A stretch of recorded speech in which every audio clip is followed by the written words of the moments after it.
not just as an activist, but as a woman, as a mother, as a daughter, do any of those three roles have anything to do with what you're doing today as an AIDS activist? Well, it all informs me about what I believe should be a human right for everyone. And as you said earlier, it isn't just about where you've been born. If you happen to be born in a country where women are discriminated against, where you have tremendous gender violence and disparity and no opportunities for girls to be educated properly, all of these things, all of these struggles, and they're stuck in the hole of poverty, then this is not the kind of world. People should not be living in this world when we can do so many things and we're so resourced. Why are we still seeing people living in medieval circumstances that are barbaric? And this is very simple. I'll ask you at the top about what shocks you the most, and what shocks you, I know, is that women today are more likely to die from AIDS than anything else. A woman of reproductive age, what is a woman's right? It's a very, very big word, but essentially what does it mean? What are women's rights? Well, you know, you look at a baby born into this world naked, dependent on whoever their carer is, and you think that, what does that child need? That child needs love, that child needs nutrition, that child needs constant attention and care. And as that child starts to develop and grow, it will need other things coming into place to create and fulfill the potential of the human being. And the fact that so many billions of people are not going to have lives like that is wrong. I mean, not that it's possible for every single one to have all the opportunities, but nevertheless, I feel that because I'm a resourced person, particularly, I haven't come from resources.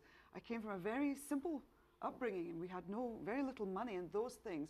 But it's very pertinent upon me as a person with a conscience, with a desire, with an empathy, to want to do whatever I can to contribute to making a difference, and also to having a voice.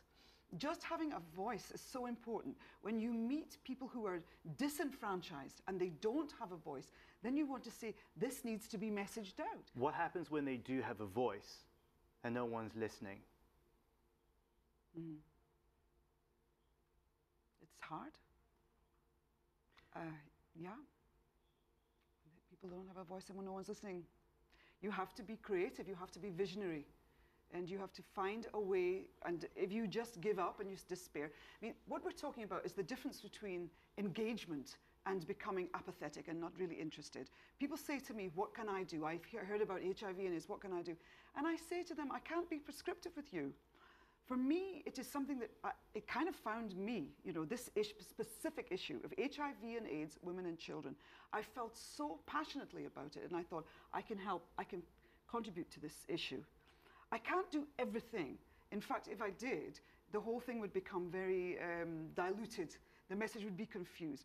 So I've stayed with HIV and AIDS, women and children, because it is something that I believe I can see a change in coming in my lifetime.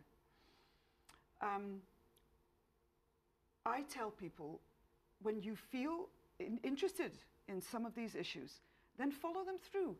Inform yourself, learn, and find a way, even in your own life, even if it's just between you and your friends and your family or your neighborhood or whatever you can do immediately, to be positive, to be engaged, is the better response to the problems in the world than simply lying on the couch and saying, I'm not going to do anything about it.